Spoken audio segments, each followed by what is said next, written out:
Tarot card reading में accuracy rate क्या रहती है? अगर हमें भगवान जी या ईश्वर उस तरीके की शक्ति ना दें तो हम वो योग भी नहीं देख सकते जो हम योग के लिए कुंडली खोली है। चाहे अच्छा, सबसे ज़्यादा जो कॉमन क्वेश्चन है, टैरो एक ऐसा टूल है जो आपका किसी भी पर्सन का मन रीड कर सकते हैं। कुछ भी मैं अपना रिलेशनशिप के बारे में, करियर के बारे में, बिजनेस के बारे में, मेरे साथ खुद हुआ है। मेरा एक मेजर एक्सीडेंट लिखा था। दुनिया में देखो क्या हो रहा है, ये दुनिया मतलब आपके साथ क्या हर कर एक रही है। बंदे में 7.5 एग्जैक्टली आएगी। हर एक प्लैनेट अपनी महादशा लेके आते हैं।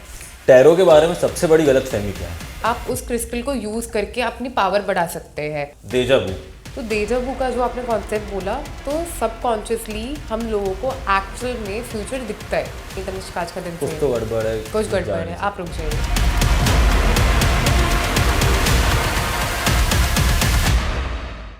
हेलो तनिष्क, कैसे हैं आप? बढ़िया जी, आप बताइए। बढ़िया। आपका स्वागत है दी लोक मंगल ओरिजिनल पॉडकास्ट में। Thank you so much. आप अपनी लाइफ की जर्नी के बारे में कुछ बताइए। Thank you. मेरा नाम तनिष्क कौर है। मैं अभी 22 ईयर्स की हूँ और मैं world youngest tarot card reader हूँ बाय IBR रिकॉर्ड्स। मेरे पास वर्ल्ड रिकॉर्ड है और इसके साथ साथ मैं टैरो कार्ड रीडिंग प्रोफेशनली करती हूँ।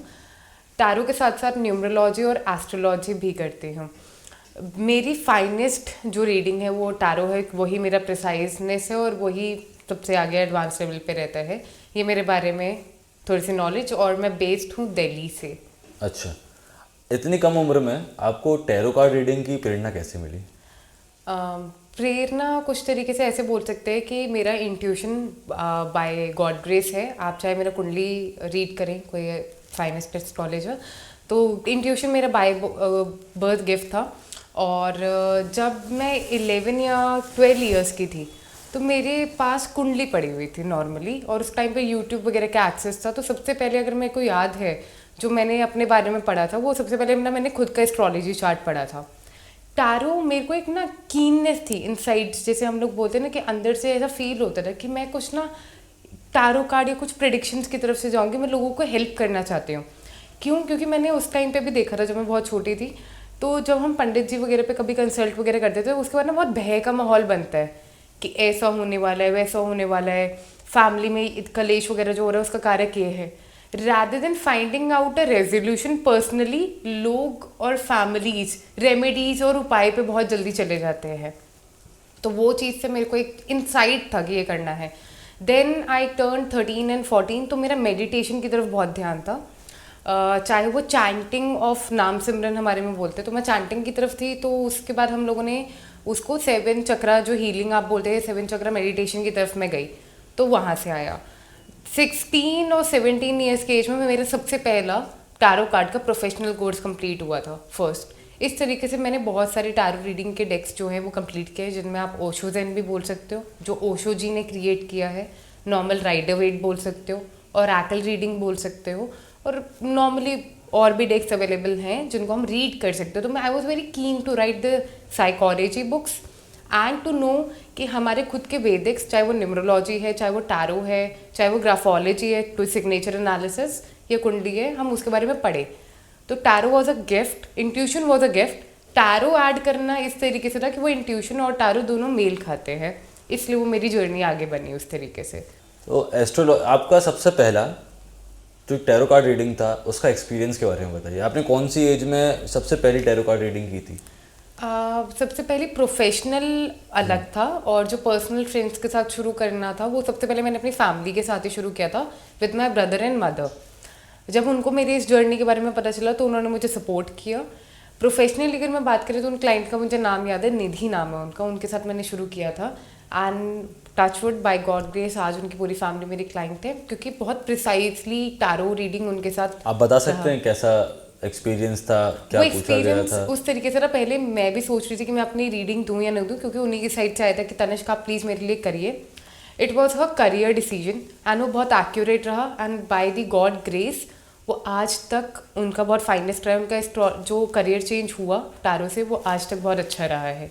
टैरो कार्ड रीडिंग में एक्यूरेसी रेट क्या रहती है आउट ऑफ 100? देखिए, टैरो कार्ड रीडिंग पहली चीज़ है इंट्यूशन बेस्ड है और एनर्जी बेस्ड है। दैट मीन्स किसी तरीके की एनर्जी, आप एनर्जी को समझिए कि क्या होता है। पॉजिटिव और नेगेटिव दोनों तरीके से एनर्जीज रहती हैं। चाहे आप मेडिटेशन या योगा के थ्रू अपना इंट्यूटिव लेवल उस तरीके से अपग्रेड करिए, या फिर एनर्जीज उसको बोलते हैं कि जो सोल्स या जो एंजल्स या फेरीज की भी हम बात करें, इस तरीके की एनर्जी जो अर्थ पे एग्जिस्टेड हैं, जो हमारे अर्थ को और हमारे प्लानट को प्रोटेक्ट कर रहे हैं, हमारी लाइफस्टाइल को, बट वो हमें दिख नहीं रही हैं। उस तरीके की जो गाइडेंस एंजल्स होती हैं, चाहे आप उनको इंट्यूशन बोलिए, किसी ना किसी तरीके की एनर्जी तो होगी। क्योंकि जब हम एस्ट्रोलॉजी चार्ट भी ओपन करते हैं, अगर हमें भगवान जी या ईश्वर उस तरीके की शक्ति ना दें तो हम वो योग भी नहीं देख सकते जो हम योग के लिए कुंडली खोलिए, चाहे वो मैच मेकिंग हो या करियर भी नहीं देख सकते। इसी तरीके से टैरो है, अगर ऊपर वाले ईश्वर की अभी मर्जी नहीं है कि वो इस बच्चे को दिखाएं कि इसके लिए गाइडेंस है, तो हम भी करेक्टली टैरो नहीं कर पाएंगे। तो पहली चीज़, टैरो रीडिंग जो है वो इंट्यूशन के साथ जुड़ा हुआ है, और टैरो रीडिंग में जो एनर्जीज है वो हमें गाइड करती है कि आपको क्या आगे गाइडेंस देना है। और स्पेशली 78 कार्ड्स का बहुत ज़्यादा रोल है इसके अंदर, क्योंकि माइनर अरकाना, मेजर अरकाना का मतलब ये है कि हम माइनर इवेंट्स भी देख सकते हैं, मेजर भी, शादी होगी नहीं होगी, रिलेशनशिप कैसा चल रहा है नहीं चल रहा है, प्रेगनेंसी, डेथ, हेल्थ के बारे में, करियर में कैसा चल रहा है, इन्वेस्टमेंट अभी करें ना करें, बहुत सारी चीज़ें हैं जो हम टैरो से देख सकते हैं। बट टैरो जो एक्चुअल में है वो इस तरीके से है कि अभी की स्थिति कैसी चल रही है, अभी ये जो रिलेशनशिप है ये कैसा चल रहा है, इसकी एनर्जी कैसी है, डाइवोर्स या ब्रेकअप तो नहीं दिख रहा, लव है, अगर किसी चीज़ की कमी है तो क्या है, क्या ऐड ऑन करें। टैरो गाइडेंस टूल है, आपको क्या गाइडेंस मिल रही है, क्या बताना चाह रहे हैं आपको यूनिवर्स, गॉड, एंजल्स या इंट्यूशन, कि आप उस चीज़ पे काम करें और वो चीज़ ठीक हो। टैरो कार्ड बेसिकली ऐसा भविष्यवाणी में नहीं है, ये जो करंट बेस्ड सिचुएशन होती है उस पर रहता है ये। मतलब आप 6 months to 1 year का टैरो देख सकते हैं, करवा सकते हैं। It's a tool to seek out the guidance. कोई भी हमारा फॉर्म हो, चाहे वो एस्ट्रोलॉजी हो, टैरो हो, प्लानिंग है कि अभी की स्थिति कैसी चल रही है और आगे आने वाला वक्त कैसा है। अच्छा, जैसे हम लोग वेदर है उसको हम लोग चेक करते हो तो हम अपना प्लान कर लेते हैं 1 हफ्ता 10 दिन, इसी तरीके से एस्ट्रोलॉजी या टैरो है, देख लिया तो आप आने वाला भविष्य प्लान कर सकते हो। अच्छा, अच्छा, सबसे ज़्यादा जो कॉमन क्वेश्चन है जो आपका हर एक कस्टमर आपसे पूछता है वो क्या है? देखिए, सबसे पहले तो ये है कि मैम मेरे करियर के बारे में बताइए और मेरे रिलेशनशिप के बारे में, क्योंकि करियर में इस तरीके से कि मैम मेरे को जॉब चेंज करना है, मैं करूँ या ना करूँ, अभी मेरा वक्त कैसा चल रहा है। तीसरा, मेरे बॉयफ्रेंड या गर्लफ्रेंड या मेरे हस्बैंड या वाइफ की करंट फीलिंग क्या है मेरे लिए। टैरो एक ऐसा टूल है जो आपका किसी भी पर्सन का मन रीड कर सकते हैं, विचार, थॉट्स, कि सामने से जो वो बोल रहे क्या वो अंतर मन से भी बोल रहे हैं, क्योंकि लोग क्रॉस चेक करवाने आते हैं यहाँ पर टैरो के अंदर, बेसिकली क्रॉस चेक कराने आते हैं कि मैम उन्होंने मुझे ये बोला, क्या वो एक्चुअली में ऐसा फील कर भी रहे हैं या नहीं। जैसे कभी आपने कोई इंसान को एक रिपोर्ट दी, जैसे मैंने सपोज़ किया, मैंने पूछा कि ऐसा ऐसा है, कुछ भी मैंने अपना रिलेशनशिप के बारे में, करियर के बारे में, बिजनेस के बारे में, किसी के बारे में मैंने पूछा और उसमें नेगेटिव रिपोर्ट आया, तो उसकी कुछ तो रेमेडी होती होगी कि आप ऐसा कुछ करें तो आपकी ये नेगेटिव रिपोर्ट पॉजिटिव में चेंज हो सकती है। अब मैं इस चीज़ पे बताती हूँ, जैसे कि मान लीजिए कि मैंने आपका एस्ट्रोलॉजी चार्ट देखा या मैंने टैरो रीडिंग देखा, ठीक है, इसको हम लोग बोलते हैं बैलेंस रेमेडी, नाम देते हैं हम लोग, कि मान लीजिए कि आपका एक्सीडेंट दिख रहा है, टैरो वी कैन सी कि एक्सीडेंट होने वाला है, चोट लगने वाली है, एस्ट्रोलॉजी में देख सकते हैं। अब हमें पता है कि इस इवेंट, ये प्लान्ड इवेंट है, ठीक है, ये होने वाला है, तो हम उसके लिए रेमेडी देते हैं कि आप ऐसा करिए कि आप हॉस्पिटल चले जाइए, हॉस्पिटल की कैंटीन में बैठ के खाना खा लीजिए और पूरे अंदर हॉस्पिटल का ना चक्कर मार के आ जाइए, फिर वहाँ पर बैठ के खाना पानी दोनों। जब आप एक्सीडेंट भी होगा तो दैट मीन्स आपको हॉस्पिटल जाना पड़ेगा, हॉस्पिटल में वक्त व्यतीत करना पड़ेगा, हॉस्पिटल में खाना खाना पड़ेगा, पानी भी पीना पड़ेगा वहाँ का। हम वो इवेंट आपसे पहले करा देते हैं, उससे इम्पैक्ट कम होता है। पहली चीज़ ये देखिए, हम चेंज नहीं कर रहे, मेरे साथ खुद हुआ है, मेरा एक मेजर एक्सीडेंट लिखा था, उसी टाइम पे हुआ, मेरे साथ हुआ, मुझे कुछ इंजरी हुई, बट उससे पहले मैं रेमेडी कर चुकी थी तो मुझे उसका इम्पैक्ट कम हुआ, और ये मैंने अपने ऊपर देखने के बाद मैंने और भी लोगों को किया, और ये एक्चुअल में स्टडी प्रूवन है, लोग करवाते हैं ये रेमेडी और इसके रिजल्ट्स हैं। उस जैसे मान लीजिए कि अगर आपका मेजर एक्सीडेंट होना है तो ऐसा हो सकता है आपको घुटने पे चोट लगनी है, जैसे हम लोग देख सकते हैं एस्ट्रोलॉजी में, घुटने पे चोट लगनी हो सकता है कि आपको ACL टीयर ना हो, आपको नॉर्मल मोच आ जाए, आपका मांस फट जाए, इस तरीके से हम इस इवेंट को थोड़ा सा घुमा सकते हैं। और इसमें क्या क्या चीज़ें आपको रिकॉर्ड, जैसे मैं आया हूँ आपसे टैरो कार्ड रीडिंग, तो मेरे को आपको क्या क्या चीज़ें बतानी है? देखिए, सबसे पहले तो अगर आप आके बैठ भी गए हैं, आप कुछ भी ना बताएं, वैसे तो हम लोग नाम और डेट ऑफ बर्थ आपका जानते हैं, ठीक है, तो वो भी इम्पॉर्टेंट टूल है। नहीं तो अगर आप आके बैठ भी गए हैं तो आपकी कोई तो एनर्जी है, सोल है, आपका एक खुद का ऑरा है, उस ऑरा से हम लोग डायरेक्ट टच करते, कनेक्ट कर लेते हैं कि सामने जो पर्सन आके बैठे हैं हम उनकी रीडिंग करना चाहते हैं। अच्छा। क्योंकि पढ़ना क्या, हमें तो आपकी एनर्जी रीड करनी है, आपका मन रीड करना है। नाम और डेट ऑफ बर्थ एक ऐसी इन्फॉर्मेशन है जो हम फिर भी ग्रास्प करते हैं। हाँ जी। इसमें आपको कौन सी एज में वर्ल्ड रिकॉर्ड मिला था, world youngest tarot card reader का? At the age of 21। 21। और जैसे होता है अपना न्यूमरोलॉजी, एस्ट्रोलॉजी और ये टैरो कार्ड रीडिंग, इन तीनों का डिफरेंसेस बताइए थोड़ा। बताती हूँ। टैरो जो है इंट्यूटिव है, दैट मीन्स आप किसी के current feelings, current thoughts, current energy, अभी का वक्त कैसा चल रहा है, किस चीज़ से बच के रहिए, इन्वेस्टमेंट करें या ना करें, हम अभी की ना छोटी छोटी चीज़ें जान सकते हैं।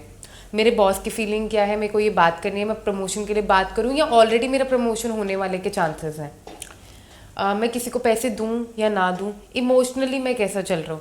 क्योंकि टैरो करवाने वो लोग आते हैं जो इमोशनली बहुत ज़्यादा परेशान है। सबसे पहले जो मैंने देखा है, क्योंकि आप चाहे टैरो रीडर के पास है, एस्ट्रोलॉजर के पास है, न्यूमरोलॉजिस्ट के पास है, जब तक आप परेशान नहीं होगे आप क्यों जाओगे, जब तक आप बीमार नहीं होंगे आप डॉक्टर के पास नहीं जाओगे।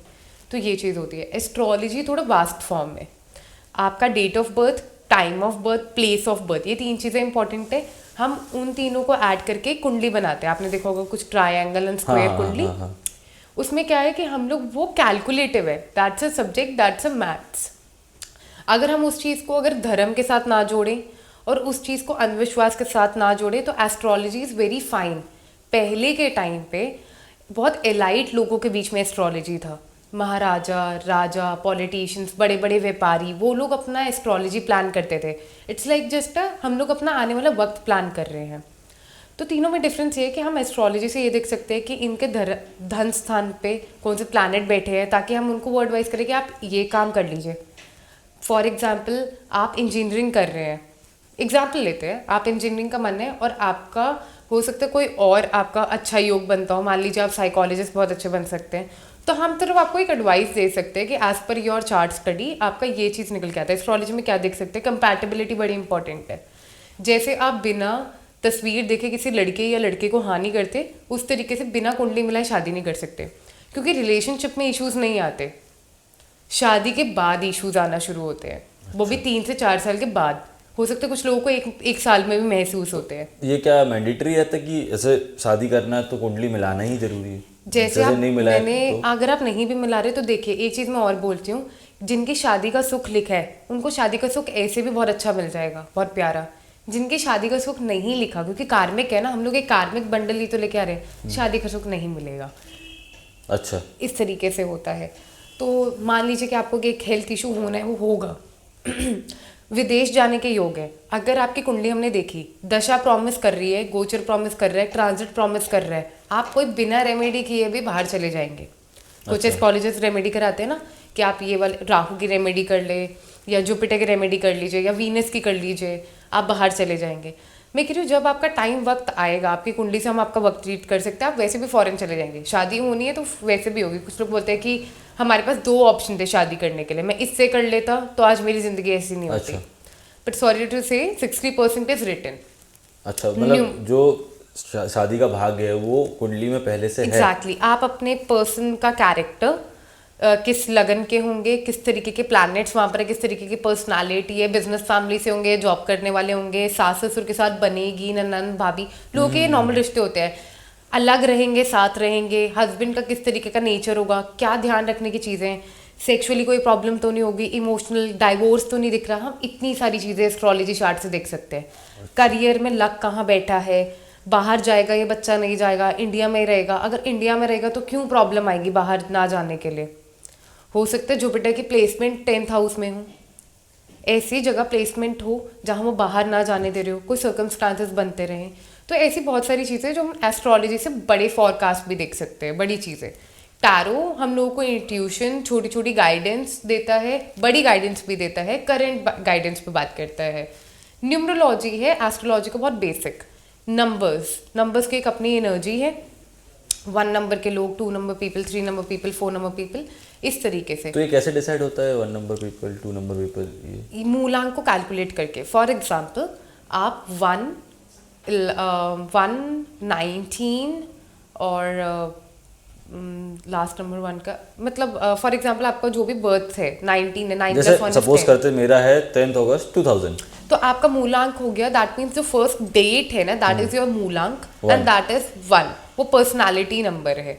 अब आपका भाग्यांक कैलकुलेट करना है, तो आपका मेरे को पता है कि 1 अगस्त 2000 है, तो वो आ रहा है 11 पे, दैट मीन्स 2, बट वहाँ पर हमें 1 और 1 की फ्रीक्वेंसी भी चेक करनी पड़ेगी। तो भाग्यांक हम पूरी डेट ऑफ बर्थ कैलकुलेट करते हैं, मूलांक हम लोग सिर्फ जो आपका फर्स्ट आपका डेट है, फॉर एग्जाम्पल मेरा 25 है, तो 2 + 5 = 7, किसी का 30th है तो 0 काउंट नहीं करेंगे, वो 3 हो जाएगा। अच्छा, किसी का 21 है तो 2 + 1 = 3, किसी का 14 है, 4 + 1 = 5, सो दैट इज मूलांक हो गया। पर्सनालिटी किसी की कैसी है वो हो गई।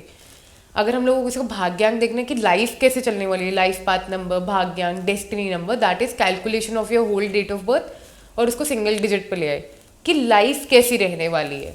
अच्छा।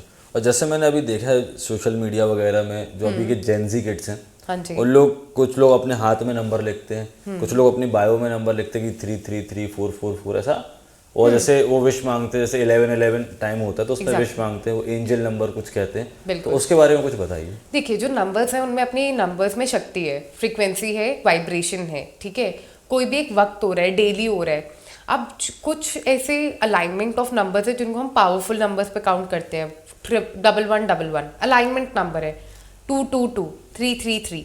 तो हम लोग क्या करते हैं, विश अपनी मैनिफेस्ट, क्योंकि डेली एक चीज़ को आप एक वक्त पे मैनिफेस्ट कर रहे हो, एक चीज़ की प्रेयर कर रहे हो। अब मल्टीपल प्रेयर्स करोगे तो प्रॉब्लम है, एक चीज़ को डेली मांगोगे, अच्छी श्रद्धा से मांग रहे हो, पॉजिटिव एनर्जी से, तो हम उसको मैनिफेस्ट कर रहे हैं। अच्छा। और ये जो नंबर्स वाला है हमारी न्यूमरोलॉजी में तो है, हमारे एंशियंट्स में भी है, वेस्टर्न एंशियंट्स में भी है, वो थोड़ा अलाइनमेंट ऑफ नंबर्स पे ज़्यादा फोकस करते हैं।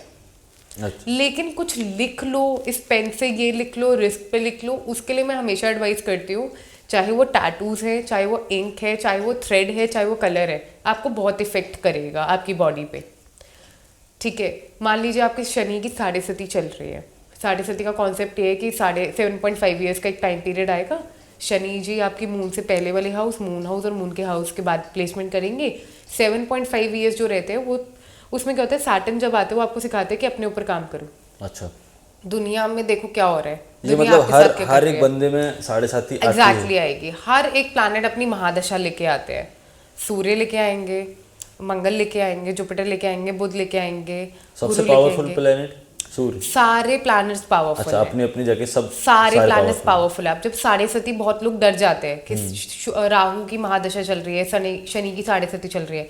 7.5 ईयर्स का एक टाइम पीरियड जिसके ना बस लाइफ में स्ट्रगल बढ़ जाता है। क्यों?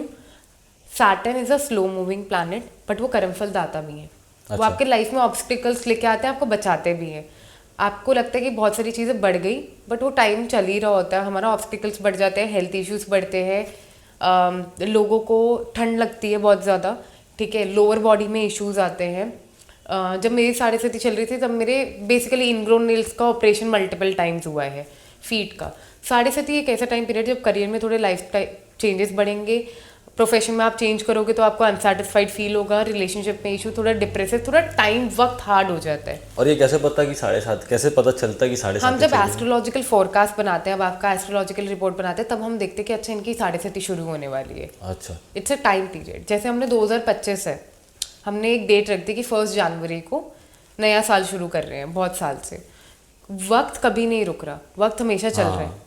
Time is never waiting for someone, वक्त कभी नहीं रुक रहा। ये हमारे खुद के लिए है, हम अपना वक्त अपने तरीके से खुद देख रहे हैं। टैरो के बारे में सबसे बड़ी गलतफहमी क्या है जो आज के डेट में इंसान को है? देखिए, टैरो के बारे में गलतफहमी नहीं बोल सकती, हर किसी का टैरो करने का अपना तरीका है, टैरो कार्ड रीडर्स का। बट जो मैंने स्टडी किया है, जो मैंने बुक्स भी पढ़ी हैं, एंशिएंट बुक्स भी पढ़ी हैं, पहली चीज़ तो ये, टैरो आप किसी की भाग्य खोल रहे हो, आप किसी का एनर्जी कनेक्ट कर रहे हो। मान लीजिए सामने वाले पर्सन को हेडेक है, tarot card readers can relate, उनको भी हेडेक शुरू हो जाएगा। अच्छा। उनकी लाइफ में कोई हेल्थ इशू है, आपको वो हेल्थ इश्यूज के सिम्टम्स शुरू हो जाएंगे। आप किसी की एनर्जी कनेक्ट कर रहे हो, हम फिर कॉर्ड कट करते हैं, वो एक टेक्निकल वर्ड है। आप जब किसी के भी भाग्य के साथ छेड़छाड़ कर रहे हो, एस्ट्रोलॉजी चार्ट खोल रहे हो, दैट मीन्स कितने जन्मों का आप उनका लेखा जोखा खोल रहे हैं।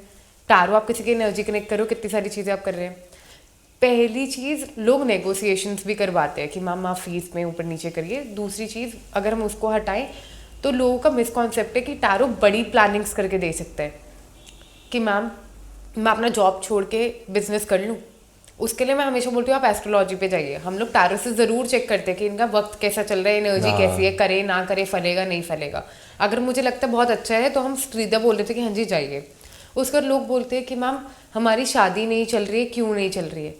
हमें इमोशंस पता चल जाएंगे कि क्या प्रॉब्लम है, बिहेवियर क्या प्रॉब्लम है, उसके पीछे का प्लानट हमें पता चलेगा। लेकिन फिर भी हमें प्रिसाइज होने के लिए हम लोग बोलते हैं कि आप एक बार कुंडली दिखाइए। तो हो सकता है कि उनके मैरिज में डाइवोर्स लिखा हो जिनसे आपने मैनेज की हो सकता है उनकी मैरिज लाइफ अच्छी नहीं लिखी हो। अच्छा, जैसे मैरिज में डाइवोर्स लिखा है बट उसको भी तो ठीक करने का कुछ सोल्यूशन हो सकता है ना? एग्जैक्टली होता है। हम लोग क्या बोलते हैं, हम लोग आप मॉडर्न रेमेडी में बोलते हैं, देखिए एक मेरे पास केस है, उनमें ना उनका बच्चा केतु बॉर्न हुआ और उनका डाइवोर्स दिख रहा था उस टाइम फ्रेम में। दे कंसीव्ड और हुआ क्या कि उनको हेल्थ इश्यूज बहुत आए उनकी वाइफ को।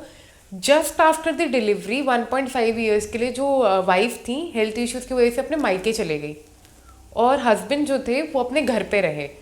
दैट मीन्स केतु ने सेपरेशन किया, शादी चलती रही, हैप्पी फैमिली चलती रही, उन लोगों ने अपना जो डिस्टेंस था ना वो क्रिएट कर लिया।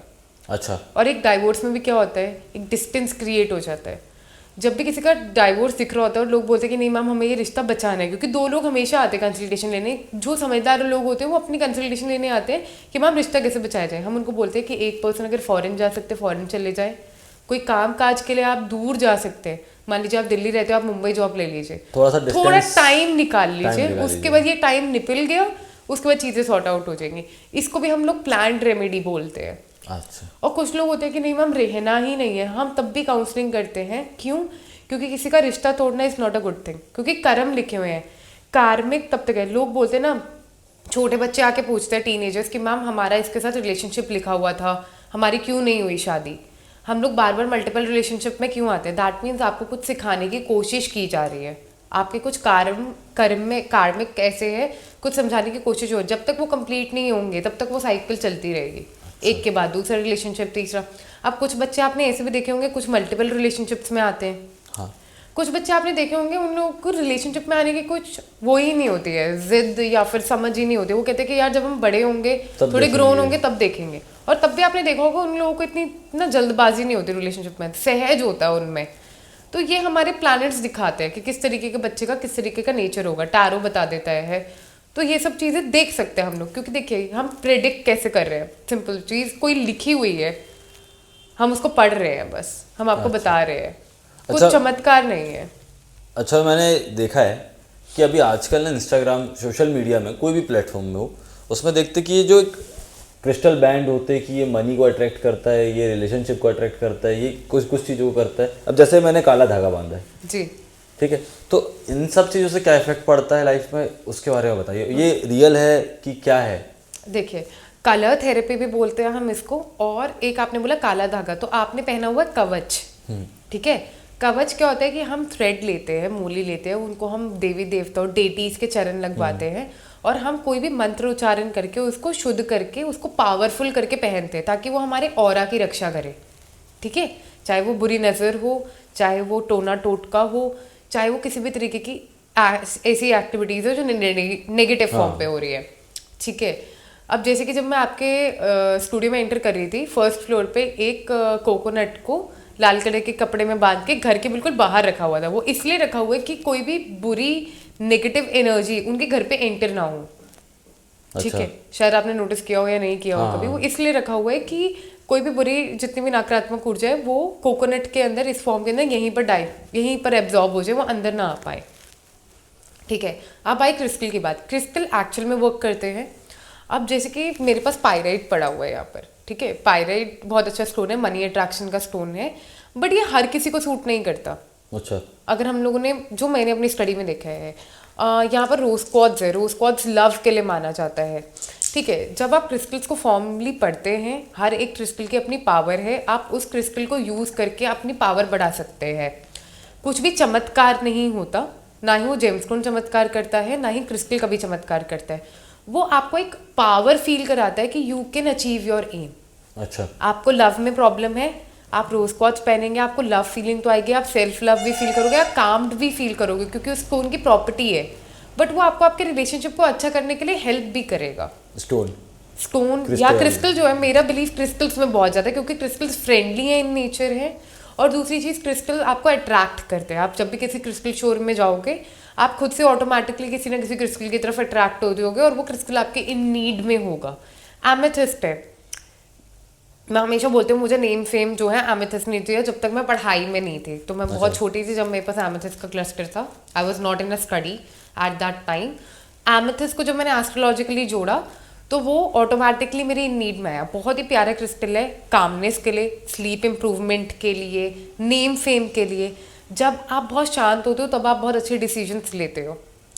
तो एमेथिस्ट बहुत ही अच्छा क्रिस्टल है अगर आपको इन सब चीज़ों में आगे बढ़ना है तो।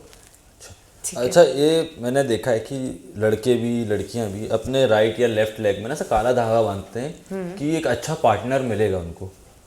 अच्छा, तो ये गलत फहमी है कि क्या है उसके देखो बारे पहली में चीज जानना तो है। ये गलत फहमी बोल सकते हैं। काला धागे का कॉन्सेप्ट जो है, अगर हम लोग अपने एंशियंट टाइम पे भी देखें तो वो प्रोटेक्शन के लिए, मैंने बोला ना कवच बनाते हैं हम लोग, वो प्रोटेक्शन कवच होता है। नॉर्मल काला धागा, अगर काला धागा इज लाइक वो पावर देता है आपको, लेकिन हो सकता है कुछ लोगों को सूट ना करे, क्योंकि हमारे शरीर के अंदर ही 12 राशि हैं। अगर हमें अपने आप को ठीक करना है, अलाइनमेंट लेके आनी है अपनी, जैसे कोई रेमेडी आपको नहीं करनी, तो अगर हम 12 चीज़ों पर फोकस करें, हमारी सारी रेमेडी हमारे खुद के शरीर में है। हो सकता है आपको काला धागा सूट ना करे, आप कलर थेरेपी आपको सूट ना करे वो काला धागा अगर नॉर्मल आप पहन रहे हो जस्ट लाइक अ थ्रेड, अच्छा, विश्वास के साथ पहन रहे हो तो विश्वास ऐड हो जाता है, वो भी बहुत पावर ऐड करता है। बट अगर आप उसको पावरफुली चैंट करके उसको पूरा कवच बना के पहन रहे हैं, दैट इज अनदर थिंग। क्योंकि मैं अपने कुछ क्लाइंट्स के लिए कवच बनाती भी हूँ। अच्छा, मैं खुद के लिए भी कवच बनाती हूँ। मैंने कवच अभी इन बिल्ड किया हुआ है, मैंने इस राखी को कवच के तरीके से पहना हुआ है। तो कवच इज डिफरेंट। नज़र के लिए जो आप ये काला धागा पहन रहे हो उसको कवच बोलते हैं हम लोग, कि हमारी प्रोटेक्शन हो जाए। क्रिस्टल अपनी खुद की ऐसी पावर्स लेके, उनमें नेचुरल ऐसी कैपेसिटी है कि वो नेगेटिव एनर्जीज को रिपेल कर देते हैं कुछ हद तक। बट आप नॉर्मली इसको ज्वेलरी की तरह पहनोगे तो नहीं, उसके भी कुछ स्पेसिफिक चैंटिंग्स हैं, चाहे वो इंग्लिश में लिखी हुई हैं क्रिस्टल बुक्स में हूँ, या नॉर्मली जो आप हिंदी में करिए या अपने रिलीजन बेसिस पे करिए, इस तरीके से। ऐसा एक बार मेरे को एक गुरुजी ने बोला था कि तुम्हारे पे शनि देव का वो है, कुंडली में तुम्हारे में शनि देव दिख रहे हैं, ब्लेसिंग्स हैं। हाँ, या थोड़ा नेगेटिव फॉर्म बताया होगा ब्लेसिंग। हाँ, तो कहते हैं कि उसके लिए आप तुम रोज सुबह उठ के उनको जल देना है। शनि जी को या सूर्य जी को? ओ सॉरी, गलत क्वेश्चन हुआ, सूर्य देव की। ठीक है, फिर से दोबारा करते हैं इसको। हाँ, पूछिए। मेरे को एक गुरुजी ने बोला था कि तुम्हारे पे सूर्य देव की दृष्टि है, तुम्हारी कुंडली में दिख रहा है, तो रोज सुबह उठ के उनको जल देना है। ठीक है, तो इसके बारे में आपको क्या कहना है? सूर्य जी को हम अर्घ देते हैं, ठीक है। और सूर्य देव को अगर हम लोग सूर्य देव जी को जब अर्घ देते हैं तो उसका पूरा एक प्रोसीजर है ट्रेडिशनली। और जब वो अर्घ देते हैं तो जो वाटर हमारी बॉडी से सामने से गिर रहा होता है तो वो डायरेक्ट सनलाइट पास करता है, उससे आपको विटामिन डी तो मिल रहा है, ठीक है। और जब कोई भी लाइट वाटर से प्यूरिफाई होकर हम तक आती है तो वो पॉजिटिव रेज और पॉजिटिव ब्लेसिंग्स को रिप्रेजेंट करती है। पहली चीज़ ये सूर्य देव डेटी अगर हम लोग देखें तो वो प्लैनेट को स्ट्रॉन्ग करने के लिए, ताकि आपको उनकी ब्लेसिंग मिले। जैसे आप बिजनेस में हैं, आप पॉलिटिकली इंटरव्यूज लेते हैं, तो आपका सूर्य प्लैनेट मजबूत हो, इसलिए आपको वो रेमेडी दी हुई है। अच्छा, ठीक है जी। बट वो भी बहुत केयरफुली करनी होती है। उसके प्रोसीजर है कि नीचे लकड़ी का पटरा होना चाहिए। अच्छा, उसके ऊपर खड़े होके। एग्जैक्टली, उसके ऊपर खड़े होके आपके खुद के पैरों पे छींटे नहीं पड़ने चाहिए है, ठीक है। तो वो पूरा एक प्रोसीजर रहता है जो हम बताते हैं, लेकिन हर कोई सूर्य जी को जल नहीं दे सकते हैं। पहले आपको प्लैनेट की डिग्री चेक करनी है, उसके बाद आप रेमेडी लीजिए। और अगर आपको नेचुरल रेमेडी करनी है, सबसे बेस्ट है कि आप सुबह उठना शुरू कर दीजिए, आप गेजलिंग सन को देखना शुरू करें। तब भी कितने बजे उठना चाहिए सुबह? ठीक है, अगर ये आपका डिपेंड करता है, एटलीस्ट आप 9 बजे से पहले तो उठे। लेकिन आजकल बच्चों का जो तरीका हो गया उठने का, हम 9 बजे से पहले तो उनको रिक्वेस्ट करते ही हैं। वैसे नॉर्मल आप 5, जैसे कि आजकल 7 बजे होता है, मैं दिल्ली से हूँ तो 7 बजे होता है। So what I do is I wake up 7। अब मेरे फादर उस टाइम पे जाते हैं अपने बिजनेस के लिए, तो मैं उठती हूँ, सुबह जाती हूँ, सूर्य जी को देखती हूँ, नमस्कार करती हूँ, वापस अंदर आ जाती हूँ, 5 मिनट गेजलिंग सन को देख के आ जाती हूँ, रिक्वेस्ट प्रेयर करके आ जाती हूँ कि मेरा जो सैटर्न का सूर्य का प्लेसमेंट है वो अच्छा रहे।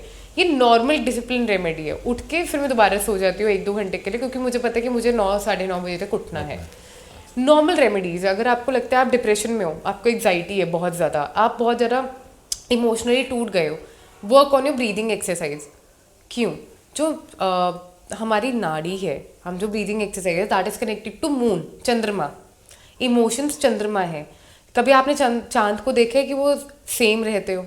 नहीं, वो चेंज हो रहे हैं। हाँ। ठीक है, दैट मीन्स हमारा जो लिक्विड मनी फ्लो होता है वो भी हम चांद से देखते हैं, चंद्रमा से, और हमारे मूड भी।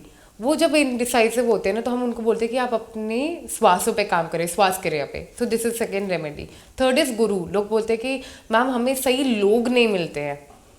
जैसे मेरी टीम में आप सारे लोग देखो नंबर 3 के हैं, मेरी टीम में सारे लोग नंबर 3, यानी जैसे जिनका मूलांक नंबर 3 है। मुझे अपनी लाइफ में अच्छे टीचर्स चाहिए। अच्छा। तो मेरे टीचर्स भी नंबर 3 के ही हैं, ताकि मुझे करेक्ट टीचर्स मिले, मैं करेक्टली डिसीजन लूँ और मैं अच्छा काम करूँ। तो आप या तो अपने दोस्त ऐसे ढूंढिए जिनका बर्थ डेट 3, 12, 21 या 30th ऑफ एनी मंथ हो। ठीक है, नहीं तो आप जिन भी गुरु को मानते हैं वो अच्छी बात है, नहीं तो आप कोई भी साइकोलॉजी की बुक उठा के पढ़ सकते हैं, नहीं तो भगवत गीता या अपने रिलीजन का कोई भी ऐसा बुक जिसको आप विद मीनिंग्स पढ़ रहे हो। अच्छा, जैसे मेरा दोस्त है उसका मेरे ख्याल से 24 है जी, तो हो गया वो 6, वो 6 हो तो गए। उसका कैसा रहेगा? वो नंबर 6 है, वो वीनस है। तो वीनस जो है ना शुक्राचार्य है, जो राहु और केतु जी के टीचर थे। तो वो है एक सुंदर टीचर, सुंदर प्रिंसिपल। अच्छा। जैसे कि मेरा वीनस लगन में है, तो मैं जहाँ पर भी being a tarot card reader में अपने वीनस को बहुत इनहांस रखती हूँ। मेकअप, अच्छे से बैठना, लहजे से बात करना। फिर हम लोग 4 नंबर पे थे, 3 नंबर से पहले 4 पे आते हैं, फिर 5, फिर 6, 7 करते हैं। तो 3 नंबर पे थे, अब नंबर 4 है, कोई राहु गवर्न है, ठीक है, जिनका मूलांक राहु पे है। तो वो लोग अपने जो रूम को है ना नॉर्मली भी बहुत ऑर्गेनाइज रखते हैं। अगर वो ऑर्गेनाइज नहीं रख रहे, दैट मीन्स वो राहु को यूज़ नहीं कर रहे। दूसरी चीज़ टेक्नोलॉजी, कोडिंग, इन सब चीज़ों को यूज़ करिए। ठीक है, नेटवर्क को यूज़ करिए, या कुछ नहीं कर सकते तो डेली एक 5 वर्ड्स न्यू गूगल पे सर्च करिए, उनको सर्च करके उनके मीनिंग जानिए और अपने पास लिखिए। आप राहु को यूज़ करो। 5 नंबर कम्युनिकेशन। मैंने देखा है जिन लोगों का कम्युनिकेशन अच्छा होता है वो गालियाँ बहुत कम यूज़ करते हैं, अपशब्द कम यूज़ करते हैं, बैड वर्ड्स को कम यूज़ करते हैं। कोई प्रॉब्लम नहीं है गाली देने में, आपका खुद का नेचर है, हम लोग हैबिचुअल हो चुके हैं। बट अब जब मरकरी की हमें नेचुरल रेमेडी करनी है, हम लोग अच्छा बोलते हैं, अच्छा बोलेंगे, अच्छा विचार करेंगे, अच्छी बात करेंगे, हमारा कम्युनिकेशन बढ़ेगा, हमारा बिजनेस बढ़ेगा। नंबर 6 वीनस, सेल्फ केयर रखिए।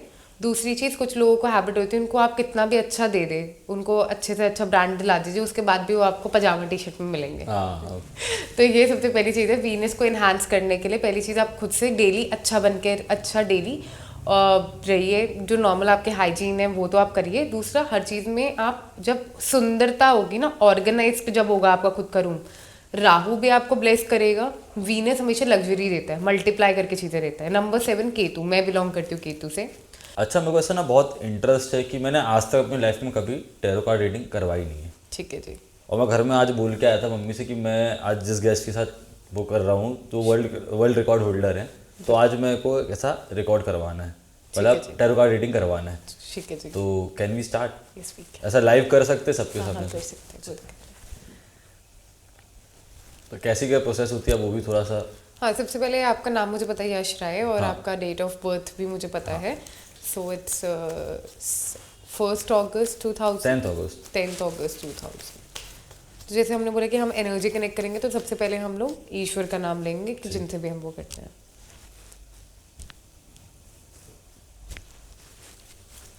कार्ड्स फ्लिप करने का मतलब है कि हम आपके एनर्जीज को सर्कुलेट कर रहे हैं। ठीक है, तो सबसे पहले जो कार्ड निकल के आया है वो आप बता रहे हैं कि सबसे पहले जो आपकी फीलिंग है ना वो बहुत मिस्टीरियस है, और अभी जो टैरो की नॉलेज है ना वो आपको बहुत समझ आ रही होगी। आपको पास्ट, प्रेजेंट तो फ्यूचर की क्लियरेंस दे रहे, क्योंकि हाई प्रीस्टेस का कार्ड है, उसके साथ वर्ल्ड कार्ड है।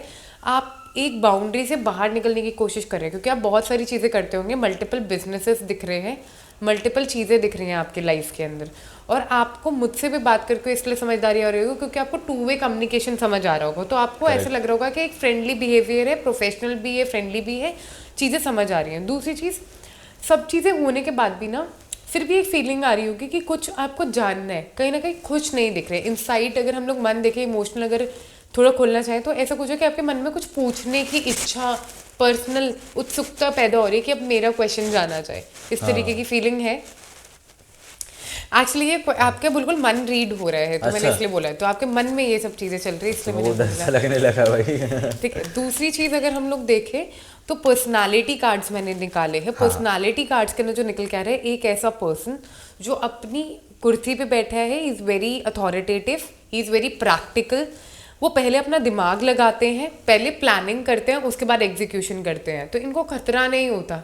इनके बैक में ऐसी एक मजबूत कुर्सी है जो इनके हेड से भी ऊपर है। दैट मीन्स आपका पीछे का बैकबोन बहुत स्ट्रांग है, आप फैमिली वाइज बहुत स्ट्रांग होंगे, आपकी फैमिली की साइड से बिजनेस वगैरह भी होंगे और काफ़ी अच्छी तरीके से भी है। अगर आपकी हेल्थ और अगर नेचर का बात करें ना, तो मस्त मौला नेचर होगा। हाँ फ़ोन पे ज़्यादा रहते होंगे, हाँ ठीक है, मस्त मौला नेचर। लोअर बैक पेन की भी कभी कभी शिकायत होती होगी, या नी में कभी कभी हल्का हल्का पेन, लोअर बैक पेन को बहुत मतलब रहता है। ठीक है। मिनरल्स जो माइक्रो न्यूट्रिएंट्स है ना, उसकी कमी दिख रही है, तो अपने फ्रूट्स में ऐसी चीज़ें ऐड करिए जो सेल्स है, जैसे कीवी हो गया, ड्रैगन फ्रूट हो गया, ऐसी चीज़ों को ऐड करना है। कार्ब्स वगैरह अच्छे से लीजिए, मिनरल्स। सर दर्द के भी कभी कभी इशू होगा हाँ, होता आपको, है। ठीक है, तो वो चीज़ भी है, उस चीज़ का भी ध्यान रखिए। ये कभी कभी शोल्डर में भी पेन आता होगा आपको, हल्का हल्का सर्वाइकल पेन जैसे हम ये बोलते तो हैं। मैं तो बताया भी नहीं, किसी को पता भी नहीं, और ये मेरे साथ रोज का है। मैं मतलब कल ही ये बात कर रहा था एक डॉक्टर से कि मेरे को शोल्डर पेन होता है। ठीक है, तो उसका एक रीज़न है, अगर हम लोग देखें तो आप इमोशंस जो है ना बहुत ज़्यादा आप अपने मन में लेते हैं। इमोशंस जब भी इकट्ठे होते हैं ना, वो हमारे सर्वाइकल या लोअर बैक में इकट्ठे होते हैं। तो आपके साथ कुछ ना कुछ ऐसे भी इमोशंस होंगे जो टीन एज से चल रहे हैं, जिसके आप क्वेश्चन आंसर्स खुद से या तो करते होंगे या फैमिली में करके ढूंढ रहे होंगे, क्योंकि आप एक अपनी खुद की इमेज क्रिएट करना चाहते होंगे, इस तरीके से कार्ड्स दिखाते हैं। और आप जबकि आप फैमिली के बारे में भी सोचते हैं, लेकिन एक ऐसी चीज़ आती होगी कि उनको ऐसा लगता होगा कि बच्चा जल्दबाजी कर रहा है, और आप करते भी आपको नज़र भी लगती है काफ़ी।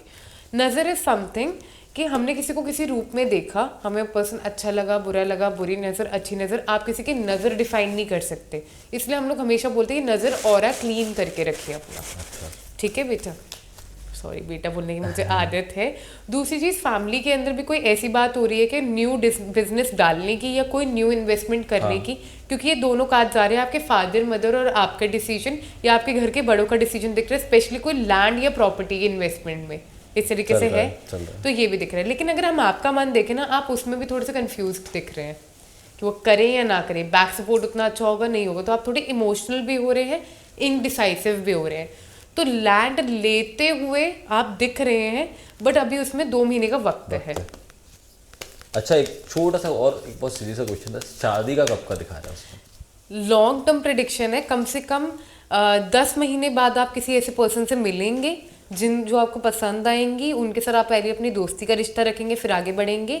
शादी जो होगी वो एटलीस्ट 3 साल का वक्त दिखता है, 2 से 3 साल का। शादी में शायद रोका आप पहले कर ले, शादी बाद में करें। आपके किसी फ्रेंड ऑफ फ्रेंड से या किसी ऐसे मित्र से या ऐसी किसी फीमेल से जो आप ऑलरेडी आप किसी उनके, जैसे बोलते हैं ना कि एक पर्सन को बीच में जानते होंगे, फिर आप उनके थ्रू मिलेंगे। अच्छा, ठीक है, कॉमन फ्रेंड के थ्रू, किसी कॉमन फ्रेंड के थ्रू ये चीज़ दिखती है। और ऐसा फाइनेंशियली देखा जाए, जो जैसे मैं बिजनेस करता हूँ, तो उसके स्कोप के बारे में? बिजनेस आप एक तो नया भी करने की सोच रहे होंगे, 2-3 बिजनेस आपके ऑलरेडी दिख भी रहे हैं। आप बहुत बैलेंस्ड पर्सन है, फाइनेंशियली आपको इतनी प्रॉब्लम होती नहीं होगी, बट इस तरीके की चीज़ें कि आपकी पेमेंट्स अटकती होंगी, हाँ। क्लाइंट रुक रुक के पैसा देते होंगे। तो अगर आपका मनी फ्लो आपको और अच्छा करना है, तो काइंडली इन्हांस योर मून, उसको स्ट्रॉन्ग करिए बाय ब्रीदिंग एक्सरसाइज, वो चीज़ है। क्योंकि ये बच्चा जो है, इसके फाइनेंस पे थोड़ी सी नेगेटिविटी की लेयर है, क्योंकि आप किसी ऐसे काम से पैसा कमा रहे हो जो दिखावे का काम है, एंटरटेनमेंट का काम है। जो चीज़ एक कार्ड बहुत प्रिसाइजली दिखा रहा है कि दिखावे के काम से हो रहा है, और दिखावे का जो पैसा है अच्छा है, लेकिन उस पर नज़र लगी है, इसलिए वो बचता नहीं होगा। आप बहुत ज़्यादा इन्वेस्टमेंट करते होगे, आप बहुत इन्वेस्टमेंट करिए, अच्छी बात है, बट आता भी होगा आपके पास पैसा। बट ये है कि कई बार बीच में पेमेंट अटकती होगी या ज़्यादा खर्चा करने की वजह से कि आपको बैकलॉग अपना यूज़ करना पड़ता होगा, इस तरीके से है। फाइनेंशियली अगर हम लोग देखें, ये साल अच्छा रहेगा, जल्दबाजी में फैसला मत लीजिएगा। एक इशू रहेगा, जो भी क्लाइंट के साथ डील करे बहुत प्रिसाइजली करें। किसी एक फीमेल के साथ आपका डील इस साल ज़रूर ख़राब हो सकता है, तो फीमेल के साथ जब आप काम करें इन्वेस्टर के साथ, सिर्फ एक एडवाइस है कि कोई फाइनेंशियली ऊपर नीचे ज़रूर होंगी चीज़ें, या तो अप्रैल में या अक्टूबर के अंदर। थोड़ा सा ध्यान रखिएगा। और कुछ मेरे लिए? नहीं, thank you so much, that's all from my side. Thank you. अभी ये रीडिंग कितना कनेक्ट हुआ? 100 out of 100 to be honest. Thank you. अभी इसमें ये टैरो कार्ड रीडिंग है, एस्ट्रोलॉजी भी आप करते हैं? एस्ट्रोलॉजी भी हम लोग करते हैं, ठीक है, लेकिन एस्ट्रोलॉजी में आपकी तीनों डिटेल्स चाहिए होती है। एक कुंडली फॉर्म करना होता है, उसके बाद हम प्रेडिक्शन करते हैं। तो firstly we need to make your kundli. और दूसरी बात है कि मैं कुंडली को एनालाइज करने में बहुत वक्त लगाती हूँ। मैं हर क्लाइंट से कम 6 घंटे या 12 घंटे का टाइम मांगती हूँ कि हम आराम से एनालाइज करें, प्लानिंग करें। आपका फ्यूचर प्लान हो रहा है, उसमें वक्त प्लान हो रहा है। अच्छा, और क्या ये ब्लैक मैजिक अगर किसी के ऊपर होता है, हाँ जी, जैसे लाल किताब, ब्लैक मैजिक जो भी होता है, टोना टोटका वगैरह, तो वो कुंडली में शो होती है अपने को? आपको कुंडली में भी शो होता है, आपको टैरो में भी पता चलता है। अगर आप ऐसी किसी चीज़ों के साथ इन कांटेक्ट है, एविल आई भी हो गया, कोई ऐसी सोल जो नेगेटिवली आप पे भेजी गई हैं, जो आपकी तबीयत खराब कर रही है, आपका रिश्ता खराब कर रही है, आपके घर का ऑरा, ठीक है। इसलिए हमारी मदर्स जो है रेगुलरली हवन करवाती हैं। हाँ। ठीक है, हवन एक ऐसा प्रोसीजर है, आपके घर पे जितनी भी नेगेटिव जो ऊर्जा है, मंत्र उच्चारण से या आपके जो रिलीजियस सॉन्ग्स, भजन्स, राइम्स या जो वर्ड्स लिखे गए हैं इतने पावरफुल डेटीज के लिए, उनसे वो क्लीन होता है। और sound is also a frequency, sound भी तो इतना पावरफुल टूल है, वो क्लीन करता है। आप कभी मेरे रूम कभी स्टूडियो आइए, उसमें हमेशा 5 एलिमेंट्स चलते हैं और हमेशा आपको चैंटिंग मिलेगी, चाहे वो मैं सिख फैमिली से हो, चाहे वो वाहिगुरु चैंटिंग हो, चाहे वो और रिलीजियस चैंटिंग हो। तो वो आजकल एक नई चीज़ बहुत ट्रेंडिंग में, बट वो नई चीज़ तो नहीं, बहुत पुरानी है, देजा वू। जैसे आज मैंने सपने में या ऐसा कुछ मैं देखा कि मेरे साथ कुछ होने वाला है, और एग्जैक्ट सेम थिंग वो 1 दिन 2 दिन 1 साल 5 साल बाद कभी ना कभी वो सेम चीज़ होती है। एग्जैक्टली उसके बारे में आपका क्या कहना है? देखिए, पहली चीज़ तो मैंने आपको पहले बोल दिया कि कुछ ना कुछ एनर्जीज हैं जो हमें आगे का पाथ गाइड करती हैं। आप 7 नंबर केतु या 2 नंबर के लोगों के साथ मिलोगे तो वो अपना वैसे भी फ्यूचर देख पाते हैं, लोगों का फ्यूचर देख पाते हैं। जैसे मैं 7 नंबर से, तो मैं ऑकल्ट में हूँ, और एक्चुअली हर किसी के साथ होता है, उनको थोड़े थोड़े अपने फ्यूचर के एस्पेक्ट्स दिखते हैं। क्यों मेडिटेशन के लिए बोलते हैं, थर्ड आई को एक्टिवेट करने के लिए क्यों बोलते हैं, ताकि हम ये देख सकें कि फ्यूचर में क्या होने वाला है, इसलिए हम अपना प्लान कर लें। अच्छा, मेडिटेशन भी बहुत एक अच्छा इम्पैक्ट है। मेडिटेशन, योगा, हमारे इंडियन में इतना प्यारा योगा है। हम योगा करें तो हम 2 गुना काम करें, हमारा काम 2 गुना बढ़ जाता है। योगा बहुत प्यारा टूल है। मेंटली भी और फिजिकली भी। मेंटली फिजिकली आप अपने काम के अंदर इफेक्ट देखेंगे। ब्रीदिंग एक्सरसाइज में नॉर्मल बोलती हूँ कि deep breath in, hold, deep breath out while doing Om chanting. मैं अपने हर क्लाइंट को ये रिकमेंड करती हूँ। क्यों? 5 मिनट आप अपने मन को शांत कर रहे हैं, आपका डिसीजन मेकिंग कितना अच्छा हो जाएगा, आपका हेल्थ अच्छा होगा, आप रिलैक्स होंगे, इमोशनली ठीक होंगे। आजकल इतना ज़्यादा एग्जाइटी, डिप्रेशन इंक्रीज हो रहा है, ठीक है। तो देजा वू का जो आपने कॉन्सेप्ट बोला, तो सबकॉन्शियसली हम लोगों को एक्चुअल में फ्यूचर दिखता है। हर कोई किसी न किसी एक इंस्टेंस पे देख सकते हैं, बट हर कोई नहीं देखता और ना देख सकते हैं। लिमिट्स हैं। जो लोग अच्छे से योगा को, ब्रीदिंग एक्सरसाइज, इंट्यूशन लेवल को यूज़ करते हैं, उनकी इंट्यूशन में बहुत अच्छे से उनको पाथ गाइड करती है, और हमें हर एक चीज़ के लिए 3 बार गाइडेंस मिलती है। इसको 3 गाइडेंस रूल भी बोलते हैं। मान लीजिए आपके साथ कुछ अच्छा होने वाला है, कुछ बुरा होने वाला है, आपको कुदरत आपको 3 बार इंडिकेट करेगी। मान लीजिए मेरा एक्सीडेंट होने वाला है, हो सकता है मेरे पेरेंट्स पहली बार मुझे मना कर दें कि तनिष बाहर मत जाइए, दूसरी बार मेरी स्कूटी खराब हो गई, मेरी गाड़ी खराब हो गई, तीसरी बार मेरा मन खुद बोलेगा कि नहीं तनिष, आज का दिन कुछ तो गड़बड़ है, कुछ गड़बड़ है, आप रुक जाइए। आप फिर भी नहीं मानते तो चौथी बार आपके साथ इंसिडेंट होता है। ये कुदरत का लॉ मैंने देखा है। कुदरत आपको 3 चीज आपको 3 बार आपको इंडिकेशन देगी जब भी आपके साथ कुछ अच्छा नहीं होने वाला। तो और जब कुछ अच्छा होने वाला है तब भी आपका मन बहुत विचलित होगा, बहुत अच्छे से हैप्पीली आपको बोलेगा ये काम करिए, ये आपको सक्सेस देगा ही देगा। मैंने एक ऐसा सुना है कि ये जो 24 घंटे होते हैं, हाँ जी, अपना जो टाइम होता है, हाँ जी, वो टाइम में कुछ 2 टाइम ऐसे हैं हाँ कि जी, वो टाइम एग्जैक्ट याद नहीं है कि दिन में 2 बज के कुछ मिनट में या रात के 3 बज के कुछ मिनट में, कि उस टाइम में आपको ट्रैवल नहीं करना चाहिए, पर्टिकुलरली वो टाइम पे। हाँ जी, रात को 3 से लेके जो 3 बजे का कॉन्सेप्ट भी बोलते हैं, 3 से लेके 4 बजे तक नहीं उठना चाहिए, या रात को 12 बजे से लेके सुबह के 5 बजे तक ना उठे, या दोपहर में जब दोपहर का जो 12 बजे से लेके 4 बजे का पीरियड होता है उस टाइम में मना किया जाता है, क्योंकि वो ऑटोमेटिकली जो एनर्जीज है ना जो हमें दिख नहीं रही, वो उनके एक्टिवेशन का टाइम होता है। अच्छा, वो चाहे आप पॉजिटिव फॉर्म में बोले या नेगेटिव, क्योंकि भूत, पिशाच, प्रेत, नेगेटिव एनर्जी, हर तरीके की एनर्जीज यहाँ रहती हैं।